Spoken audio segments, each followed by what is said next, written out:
Well, this week we take a little deeper dive into actually the personal finance and budgeting end of it. This is the meat and potatoes.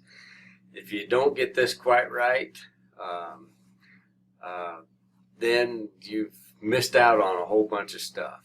And this is going to be something that could be life changing to some of you. Some of you already do this on a regular basis. So my hat's off to you. Some of you have been through this exact course. One thing I've learned is that even with myself, we started running our personal finance through using envelopes and the budgeting process and things like that about 20 years ago. But you get a little lazy, and it doesn't hurt to dive back into it just to reinforce the methods and the fact that it truly works. I'm going to emphasize this throughout this course is that if you don't have your personal finances together, then it's going to be very difficult for you to be an extraordinary leader or manager within your business or somebody else's. And in fact, if I were going to hire a manager, I would make sure that they have their personal finances in order. I also have tried over the years with, some luck or is the fact that we offer this course to all of our employees or have in the last 10 years. And not all of us take us up on it. You can't force people to do things like I can here in this class. But those that have taken advantage of it, they were better employees. And that's just all there is to it. They weren't worrying about their finances. They were getting more focused with it, more comfortable with it, and that sort of thing. They didn't bring their chaos to work. So there's all sides to this thing. If you learn this thing, then you need to teach it to others.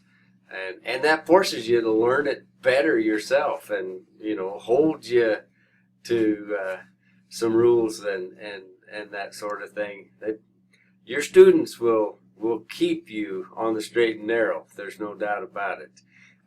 You do that with your questions with me all the time. So, and I appreciate that.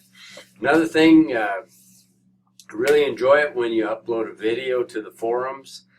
Gives me a chance to put a face to you and that sort of thing. It makes it very personal. It's probably a little quicker than writing it. I know that some of you don't like doing that, but it helps you engage with the other students out there. And you don't have to get dressed up or anything like that. Some of you haven't, so don't take that as anything that is going to affect the grading or anything like that. I want you to come as you are to those forums, express yourself, tell us your story. Let's get to know each other through this class, and at least give us a little piece. And if you can't do it, upload what you can. Okay, so I'm not going to force you to do a video from this point on, but we sure like seeing you. And I say that for the class and especially for me. This week, again, we're gonna dive deep into the personal finance budgeting. We're gonna expand it. It's not just gonna be 7 categories like we actually were assigned to you last week, but we have some other things. I mean, most people's lives are a lot more complex, especially when they get a business, they have a family, they have kids, and that sort of thing. So, it doesn't always fit into this little box that says, let's put it all into 7 categories. It may work for you, but I want you to just try it on for size. Some of you that are just students, not that that's a derogatory phrase at all, but that's just where you are in life. You're going to have a fairly simple budget, but I want you to put on the baggy clothes and see how they fit. Try it on for a little bit. So I'm going to have you fill out January's and February's spent budgets, okay? And how much revenue you've got in, and then I want you to go out there and project using those January and February numbers, what March is going to look like. And, you know, a lot of times, not everybody, but I get a little pushback from it. It's like, I don't know what's going to happen. Well, that's the idea behind a budget, is that you can look at it and say, well, we start our rodeo season in March, so I'm going to have to up some of those categories in order to fit for March. This is not an exact science, but you get more precise as you do it more. You get stronger. Those muscles, those budgeting muscles, get stronger and more refined and more useful and all that kind of stuff the more you use it. So throw me some questions if you have any. Tell me your stories. And we've got a few things. I also have the last part of the steps to no-fail meetings. If you're going to run a business, if you're going to be a part of a business, you're going to have meetings involved within that.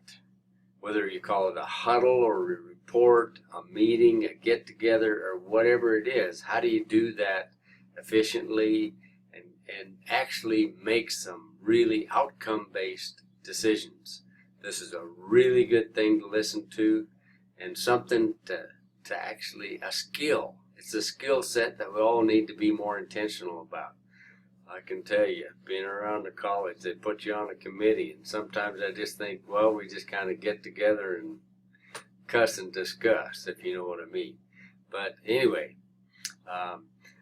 even as a member of a meeting, sometimes you can have an effect on how efficient your meetings are. Because we don't want to waste our time. You don't want to waste the time of the people that you have hired or those people that are in and around you.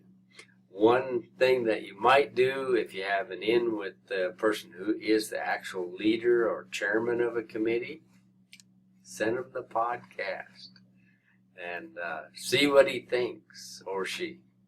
So that's just an idea.